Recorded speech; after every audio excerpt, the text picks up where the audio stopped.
So Luce, it's so nice to connect with you again.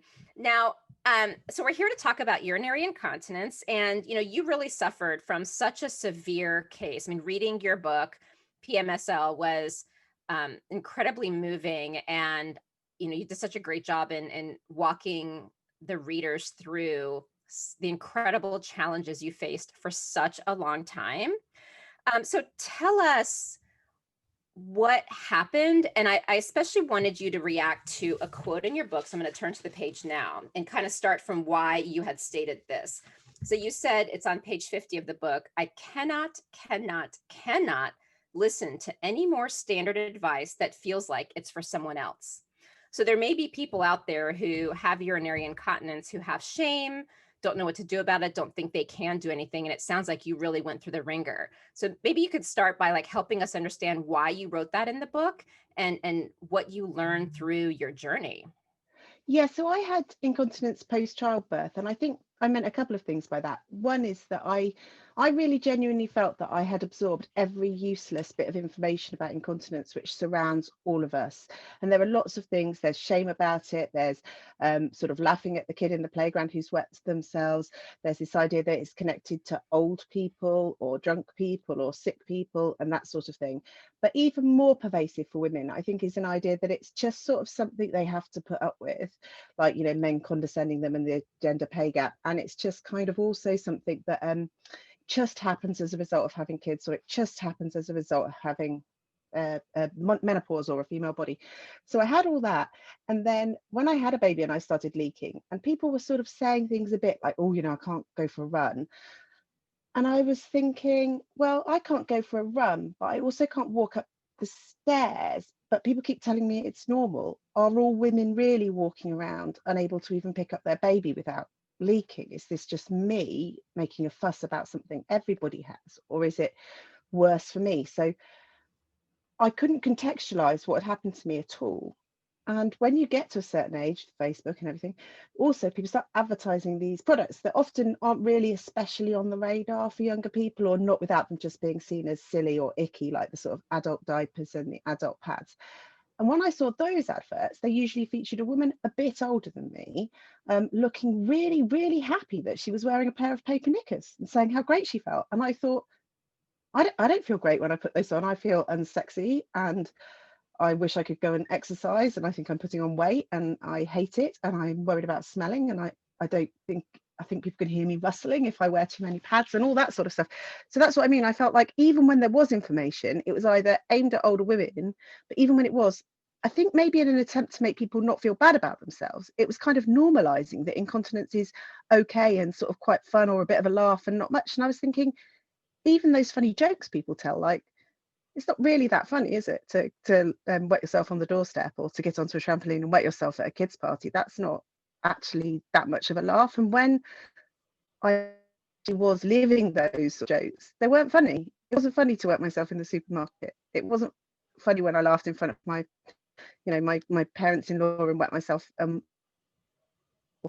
that's what I mean. So I felt that there was just so much information, but it was quite top line. None of it addressed the emotional side of it, and there really wasn't very much of it for if you were only early 30s or had only had one baby. It was mostly aimed at menopausal women, which is understandable because lots of people who suffer from incontinence are older. But as a young woman in that situation, I just felt completely bewildered because there was all the misinformation, and then when there was info, it wasn't for me, or it didn't ring true. I mean, I don't think lots of people do feel that great all the time when they're incontinent. I just don't think they do.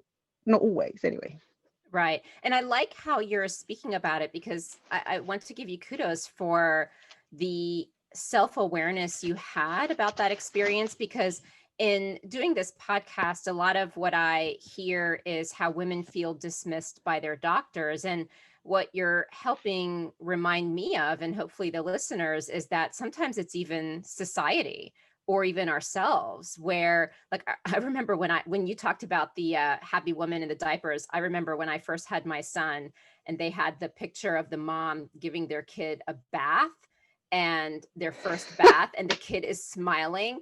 I was laughing. I'm like, I'm going to show the video of what it was actually like to give my son his first bath next to the picture that they're trying to pitch me, and say, this is not reality. So I agree with you. It's not just going to doctors, and I'm not saying every doctor dismisses, but in cases where women have felt dismissed, it's really everywhere. So how would you say that you transitioned from those frustrations to what I would call empowered, to the point where you're writing a book that is getting rave reviews and getting global recognition to really change the conversation about urinary incontinence?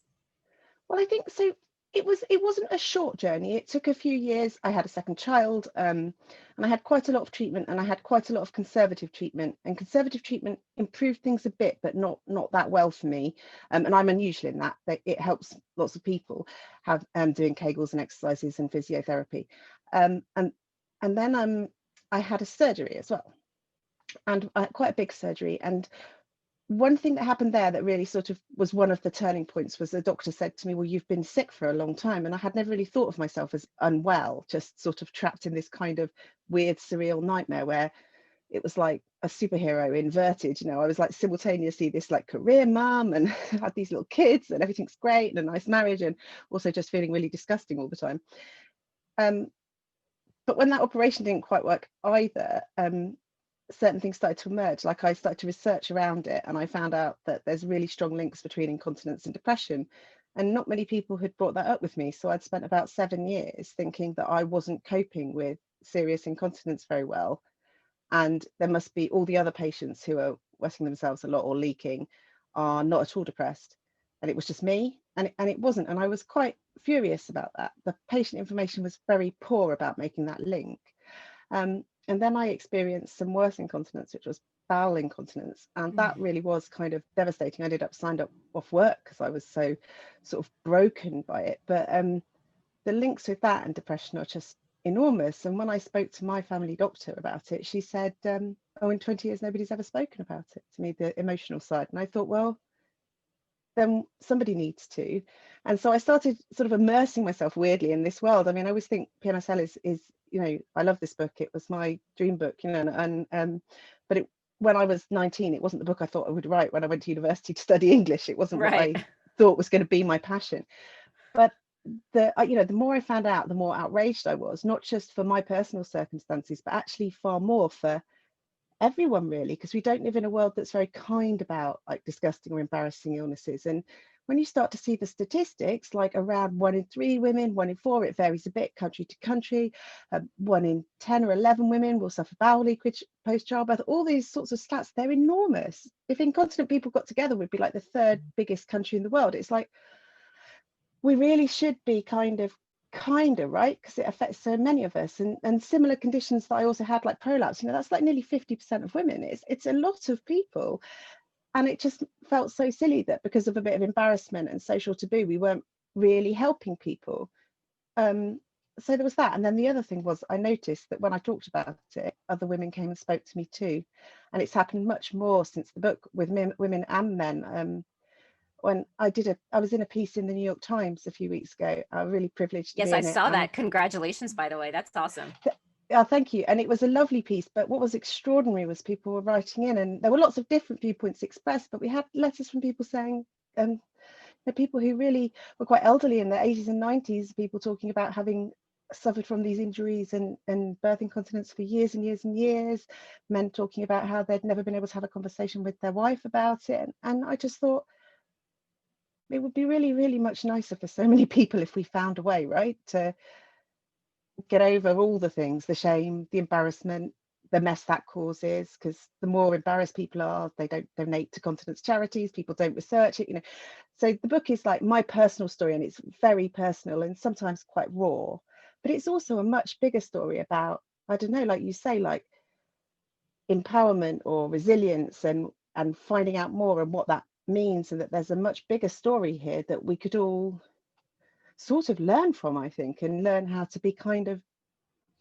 nicer to each other and more forgiving. No, absolutely. So let me ask you this, because I always find it helpful, and I hope that the audience is interested in this, because I think it is important, is the dynamics of how things work with conditions like this when it comes to the role of the patient as well as the healthcare provider, right?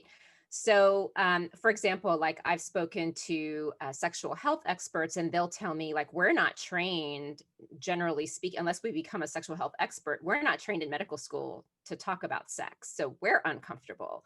So when people come to us, we're not sure how to handle. Do you find that there could be an equivalence to that with urinary incontinence? So is it patients don't bring it up because they don't know to, or they're embarrassed, or when they bring it up, maybe you find that sometimes clinicians in some cases don't know how to handle? Is it that there isn't enough proactive conversation? Is it a little bit of everything? Like, where do you see the gap um, in the So I think journey? that, yeah, so I think that there's quite a lot of things going on. So I think there is a lot of shame and embarrassment. So many women don't go and get help, partly because they're shamed or embarrassed, or even worse, they believe this sort of insidious lie that it's just a natural part of being a woman and there's no cure for it.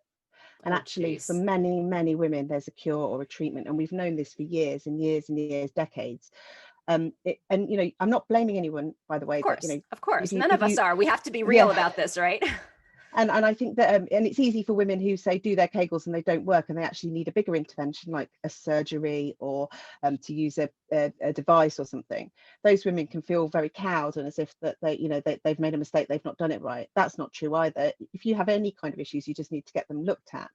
And then, as you say, there's the next barrier. So I've had lots of good experiences from people being very kind, but boy, have I heard some terrible experiences since writing this book. I had one woman who said to me, her doctor had said, oh, there's nothing that can be done for that. And she said, oh, after I read your book, I thought, oh, well, I'll go back to my doctor. And I said, okay. And she said, and I suppose it was the 1970s. It was online, so I hadn't realised how old she was when she was talking to me. So she'd been incontinent for 40 years because the doctor had said, well, there's nothing that can be done about that. And Oh, then just last night, I was speaking to someone incredibly senior broadcast journalist in the UK, quite a famous face, whose doctor had told her there was nothing could be done. And you think, even now, that's hard. Obviously, in some parts of the world, I'm very lucky. I live somewhere where there's a good health service, and there are commitments about maternal health, but some people don't. I think the other problem we have is this societal thing in medicine, and I think this is quite global. Women, like, their post-birth body is until the baby's 6 weeks old or 12 weeks old or 3 yeah. months or at the best a year. And I'm 43 and my eldest child is now a man, and he, or nearly a man, and he my body's still my post-birth body. It's still got issues from being a birthing body. And there are and that would be true whether he'd survived the birth or not. Right. That would be my lot. And I think that we don't really accept that, and that's part of an even bigger picture which affects us and society and medics, which is this idea of treating women's bodies and how they change and how they age, especially around birth and menopause, as kind of inconvenient and embarrassing and something women should just sort of sort out themselves. Yeah, And no, I think that that's absolutely. sort of pervasive Yep. globally. No, I agree. I think the other thing that happens, and this is really sad and stressful, but it's true. So it's horrible to talk about, but I'm going to, just because so many people have come up afterwards and told me that they've never told their husband or their wife or their parents that this has been happening to them. Leaking from your bowels, especially as a result of childbirth, but just sort of generally anyway, is so shameful. People don't talk about it. And that, I think, can sometimes be a quite difficult pathway for older women because it can mean lots of different things. So if a doctor finds out about that, it's going to be quite complicated for them to sort out, because there's lots of different tests, there's lots of different reasons why that might be happening. So it's complex and stressful and boring, medically speaking. It's just got, and I read a piece of research that suggested that some doctors were sort of afraid to even bring up bowel incontinence with older women because there's not much they can do about it easily. And that's outrageous, because bowel incontinence, the people who suffer from it, older women are the biggest group, and we don't think about that as a society. That's not where we'd think it was, but it is, because of birth injuries and things. So there's all those things. And when it comes to, I think I describe it as like two taboos start co-sleeping. When you get two taboos together, like depression and incontinence, Right. or sex and incontinence, it's almost like we haven't got the language. And like you say, a lot of medical books are quite angry, and I understand that, especially from women's point of views. I've read lots of them, and I think there is a lot of medical misogyny and stuff, and they're terrible around Black and minority Asian and women of colour, terrible. So I understand so much anger. PMSL, I'm in a very lucky, privileged position, and I have a health service, and I was ballsy enough to talk about it. A PMSL isn't ranting about that. I can see what's hard for medics as well. I mean, mine's a love letter to the medics I saw, but it's trying to point out that there is a bigger conversation we all need to have, because if nobody brings up sex and incontinence with women, even when the ones that show up and say, my life is really bothered by this, I can't carry on, they never bring it up. So the women don't have permission to talk about it and continue with this idea that we shouldn't have decent sexual function, that we don't function sexually, we're not important sexually once we're no longer childbearing age or we had our babies or whatever. And but also nobody gets any practice, so they're all bad at it, because they you know, it's like you can be talking to a very experienced doctor and actually they'll have 20 conversations about prolapses in a week, but they might only have one conversation about sex because no one brings it up. And I think that that's a real issue for them. They're not trained in it. And then for women, because I had people say things to try and be kind, and isn't that always the worst beginning of any medical story? People Yes. just being kind, they'll always be kind, so kind. And they'd say things like this, they'd say, well, your husband still loves you, doesn't he? He still loves you, you had another baby, he can't be that bad. And it'd be like, well, I'm so glad I have a husband who didn't leave me, because I leaked urine and sometimes feces because I had a difficult birth and my body wasn't really designed to do that very well. I'm really glad he didn't, but actually that sentence carries with it lots of things that are quite upsetting, like, Absolutely. am I just a sex toy? Does it not matter to him that I feel horrible? And you know, should sex be something where I'd say in the book, and I mean, it was a very hard chapter to write, and I feel always worried there'll be spelling mistakes and things because I couldn't really reread it after I wrote it. But I talked about being frightened of my own bedroom. You know, I didn't want to do that, except for I did because I wanted a relationship with my husband. So then I was in this, like, sex becomes something that's all about anxiety. Well, that's not, I mean, it's certainly not sexy, but I mean, it's not healthy or good for you or your relationship. And I think that I'm not the only woman who's been through that with postnatal and other forms of incontinence. I'm sure I'm not. Well, I know I'm not from the stats. And it just makes me really sad that we can know that that's a factor, but not really have found a useful way of telling anyone. So I thought, well, at least if I say, hey, here's I'm going to bring it up at least.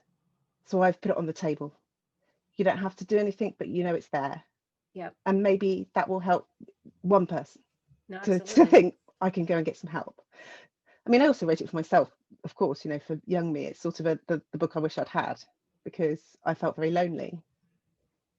It's incredibly powerful, and I can only imagine, based on even reading your book and the what's been happening since you wrote the book. You know, it's funny. A friend of mine had a baby since I had read your book, and we were talking, and she didn't specifically, I don't think she specifically indicated she had urinary incontinence, or she thought she might. I don't remember how it came up, but I told her about your book and your story. And I know enough about being proactive to see the PTs who specialize in pelvic health.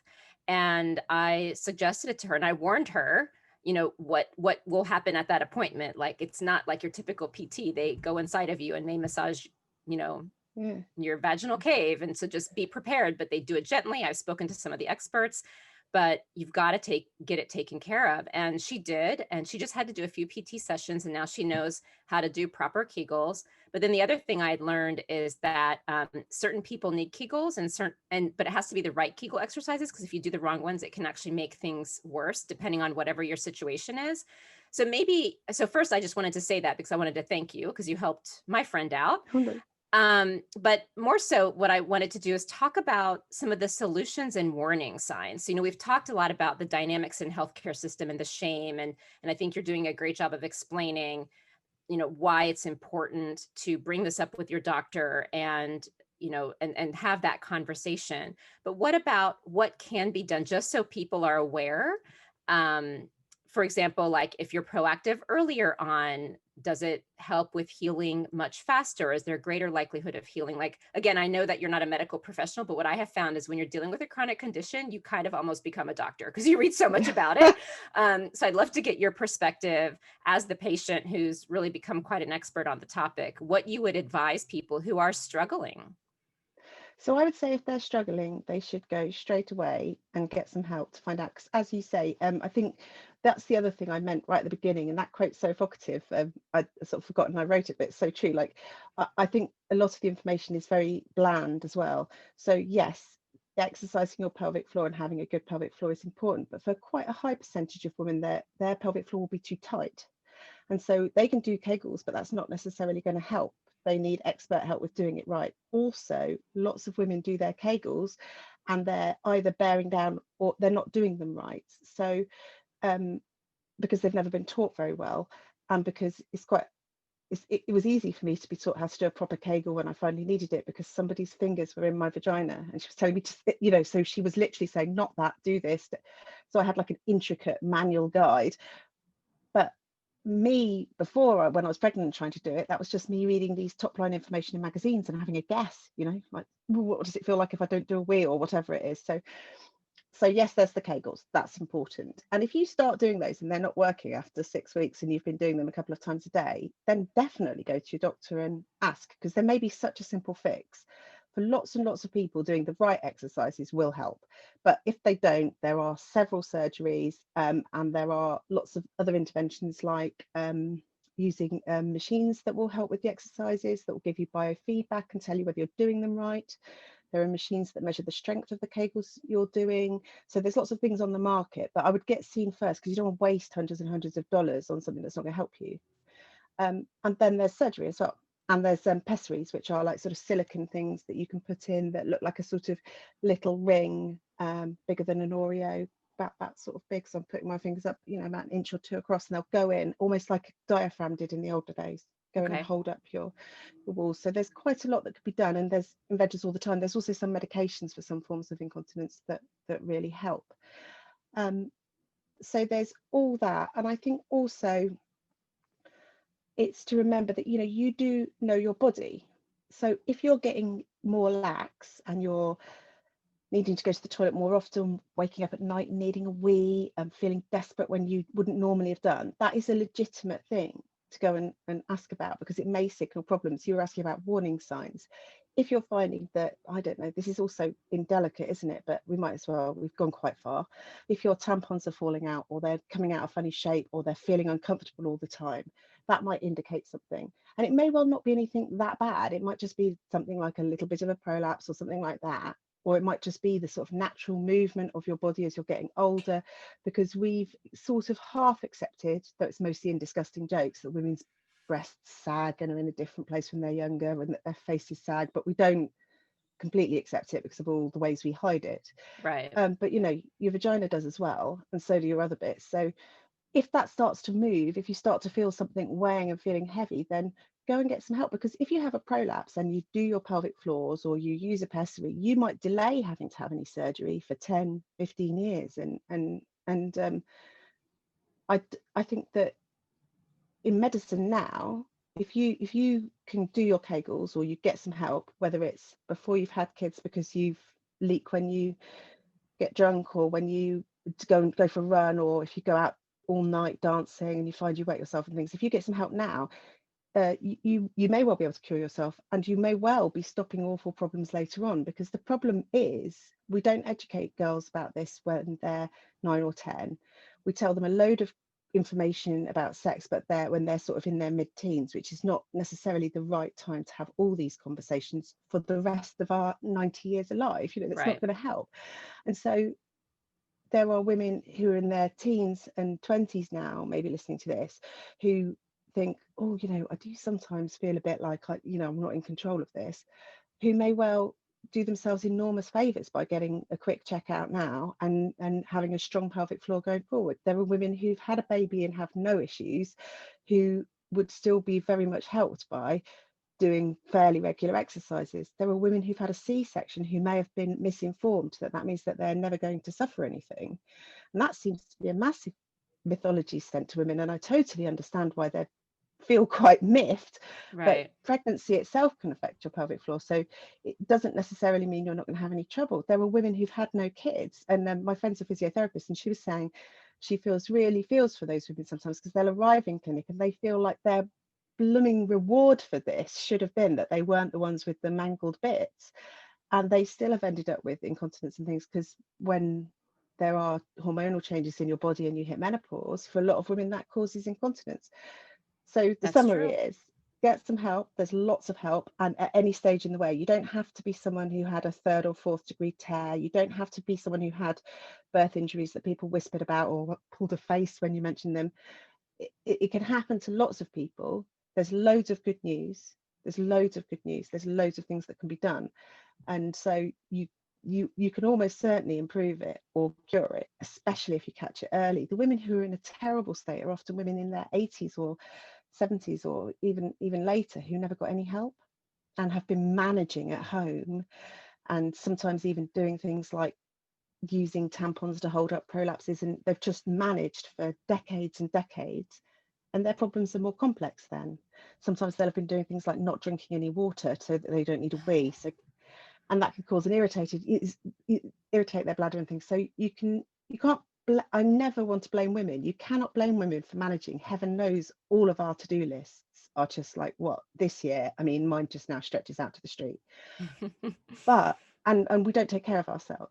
We're Right. sort of primed to just sort of, buy some mascara, and that's how we take care of ourselves. That's our self-care, a scented candle, when for many of us self-care would be a proper physical checkup, actually. But we don't do it. We don't do that, do we? We light a candle and think it's all fine, and because it's quicker and cheaper for everyone, and they don't have to look at these, inconvenient female bodies that people have everywhere, it seems.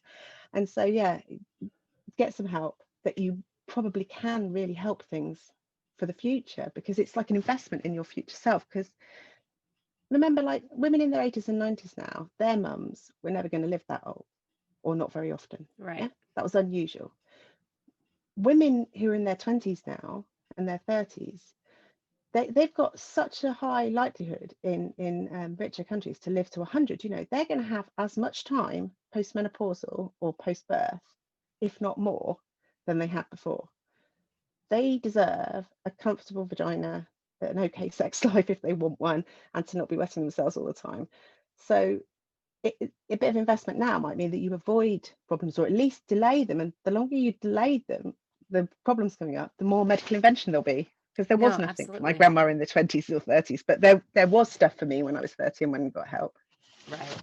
No, I mean, again, I just have to give you such kudos for putting yourself out there and being so incredibly honest, because that's what we need. We need people to understand the hard truths and realities, and know that there's options. And, you know, I totally respect people who don't want to talk about it, but I hope that by hearing this podcast, reading your book, and hearing a lot of the other things you've been interviewed on, that at least they can hear your voice and maybe not talk to anyone else, but at least go to their doctor. And that's okay if they want to keep it to that. But just again, I just really appreciate your voice being out there, because it's needed. And so, what would you say is your greatest hope? And you could speak about urinary incontinence specifically, broadly women's health. What would you say you hope to see transform? Well, partly I just want a bigger conversation about women's health and women's bodies, but particularly, I do think around continence, because it is one of the biggest taboos, and fecal incontinence even more. Both those sorts of incontinence, people just don't talk about it, and in some places they really can end up with like devastating impacts on people's quality of life and mental health and physical health, ability to earn, all those sorts of things. And we need a proper conversation. And I think also it's really interesting what you just said, because I'm the last bit of my book really is about that. Like, it's giving people some words they could say, things they could do, ways they could think about it to try and get some help. But it's also being very clear: if you leak a bit and you don't want surgery, you do your Kegels and you just think, I'm going to wear a pad from one of the well-known providers if I'm on my period and I'm leaking a bit, or if I go out for a drink or a run and I'm happy with that, that's totally fine. I'm not criticizing anyone. I just think that what breaks my heart is the woman who doesn't buy those pads and doesn't even do that and stays at home and is isolated and her relationships fall apart. That's what breaks my heart. People thinking that they can't make any kind of informed decision. And that's also the other thing that I also hope. I hope that there are more voices, because you said right at the beginning that I one of the things I said when I was sort of crying with the doctor, you know, was that I sort of snapped, because I was like, nobody is talking about this. And I wrote this, and this book is funny and it's sweary and it's rangy and it's long stories and it's all the things you probably picked up from the way I talk on this. And I hope it's loving and it's full of joy and it's made people laugh and cry. And I wanted a voice like mine, but you have a voice like yours. And I want more people to feel that they could tell their story, or that their Yes. story deserves to be heard. So mine is just the first voice, and maybe my book won't be an international bestseller. Maybe there will be another brighter voice that does that, all those sorts of things, but that's okay, because the conversation has to start. And if there's silence, there's no conversation. Right. Absolutely. Well, thank you for writing this book and your vulnerability. And I'm so sorry for everything you went through, but again, it's lovely to talk to people who take a really challenging situation and do something about it. So thank you for your time. Thank you so much for having me. It's been great to chat. Awesome. So what's next for you, my dear? This was honestly amazing. I'm glad It we was all redid right. it. Yeah, It was much incredible. punchier.